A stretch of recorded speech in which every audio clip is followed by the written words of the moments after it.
Today's sneaker is such a big deal that Nike dropped them a month early and even pushed some of the wildest marketing we've ever seen. So let's find out if they're actually worth it.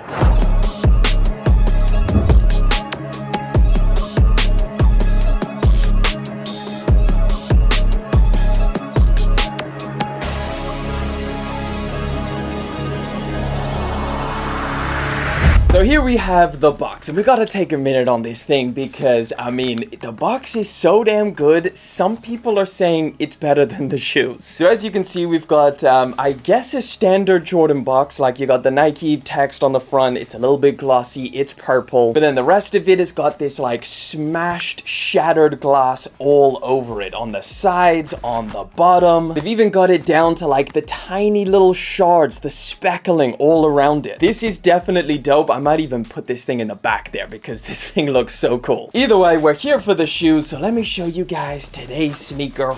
It's the Jordan 1 Shattered Backboard. Now, nothing much else included in the box, except you do get an extra pair of laces, which honestly I was not expecting, but it's the classic orange that you find on the shoe. I thought they might throw in another pair of white or something like that, but I guess this makes sense. So here we have them, the long-awaited return of the Shattered Backboard Jordan 1. And I mean it, because, I mean, the last time that they did a proper retro on these was 2015, or I guess that was the original, so not necessarily a retro. Now, of course, I'm not including all of the other ones that they did, like the 3.0s, like the chicken grease ones. Yeah, we're going solid, and these are back pretty much the same as the original, with a few changes. But that first 2015 pair had one of the best Jordan stories and histories behind it. But before getting into all of that, let me tell you guys how you're gonna try and get these things, because the release details are a little bit weird. So as of right now, a lot of places are splitting up release dates. Some places are saying that it's August the 23rd, and that kind of narrative has been around for a while. However, some other places are saying July the 12th. And then on top of that, they literally just did a shock drop on the Nike Sneakers app for these things on June the 27th. Now that, I believe, was specific to the EU and the UK. Unless you're in other regions and it happened, let me know down in the comments. But if you ask me, having them already shock drop in June means that I would assume July 12th is the release date. Like, that would make the most sense instead of like the actual release all the way being in August. All I'm saying is I'd probably be prepped for that July 12th release date, because I guess the stock as of right now is it's not sounding too healthy on these. I mean, given the amount of Jordan 1s that have dropped recently and have ended up sitting on shelves, it's not surprising that Jordan Brand would kind of, you know, shrink the stock numbers just to make sure that they fully sell through. But the number for these is apparently 55,000 pairs total. Keep in mind, that makes them about the same as the Union Jordan 1s, which obviously flew, but again, we're talking like, though that's a collaboration sneaker, it kind of makes more sense. But that makes these significantly less amount of pairs than the UNC Reimagines that just dropped as well. So we'll have to see what demand is like for this pair of shoes in terms of like how hard it's going to be to get, but you guys can let me know if you're going to be going for these down in the comments, and then we'll kind of gauge a little bit. But what I will say is that Nike has been going incredibly hard in the marketing department to kind of push this pair of shoes. Not only have they done like crazy different photo shoots that we've seen online, but they also did an entire drone light show in Italy. So clearly they really want to make sure that people know this sneaker is dropping. Now, I will say that drone show was dope. Like, it had like literal shattering of a backboard. It looked sick, so I'm not mad at it. I think it's actually pretty cool. I'm always kind of excited when Nike and Jordan Brand do cool things in terms of marketing a big sneaker release. I think that's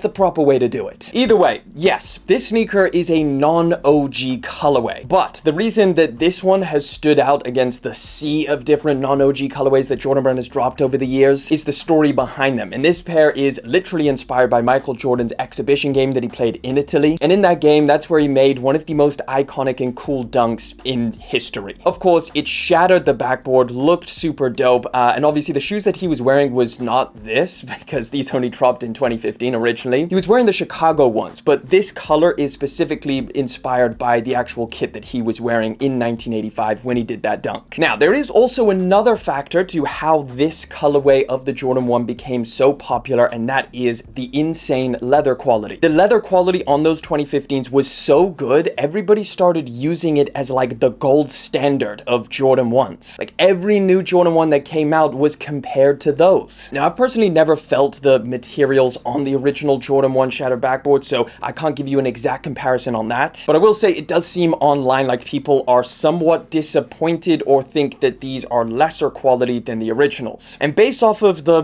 hundreds of Jordan 1s that I have felt, these do feel slightly elevated from your standard quality. Like, I'm definitely not saying that these things are like, oh my god, they're crazy good. They do just feel like in the upper level of standard, if that makes sense. Like, there's nice tumbling on all of the orange panels, which you can clearly see on camera, especially when you turn it around to the back. It tumbles nice. It feels soft, but also thick at the same time. It's not the worst. The black panels are, yes, not amazing. It feels a lot more standard, and so does the mid panel as well. But is it absolute trash like some of the other ones that they've put out? Definitely not. Now, I guess while we're making comparisons and talking about the originals, there is a couple other details that they've switched up. First one is the color. That's something that you would immediately notice when you have them side by side. This orange that they put on here is a little bit deeper, a little bit darker. The other one just seems, I guess, less saturated, a little bit brighter. I don't think it's a massive difference unless you do have them side by side. Like, I think if you're walking around with these, it's pretty hard to tell. The center or the white panels are now actually white, whereas on the 2015s, it was slightly sailed out, which that to me is a little bit strange and almost a little bit disappointing. I do think I would have preferred the sail color, but also like Jordan Brand, you've been making every other white Jordan 1 now sail when you've re-released them. It just seems like they're doing the opposite thing here. Now, one of the things that I was a bit worried about and that I thought might be a little bit crazy is the wings logo. So some of the early images that we saw made it look horrendous, made it look terrible. It was like off center, a lot smaller, and just looked weird. Thankfully, in hand, they're not as bad. Now, they are a little bit different from the 2015s, like you can see in the pictures. It's slightly smaller. It's also printed on a different way where it's actually pressed in rather than the 2015s, which were just kind of printed on. All in all, there are definitely some changes and some slight alterations with these. So if you were expecting something that was exactly the same and identical as the 2015s, you're not going to be getting that. But if you're getting them for the first time, it's not a big deal and you're not really going to notice. I mean, the resale price on the originals has just been so insane ever since they first launched that I'm completely happy with these. Now, for sizing, pretty straightforward. I mean, we say this every single time.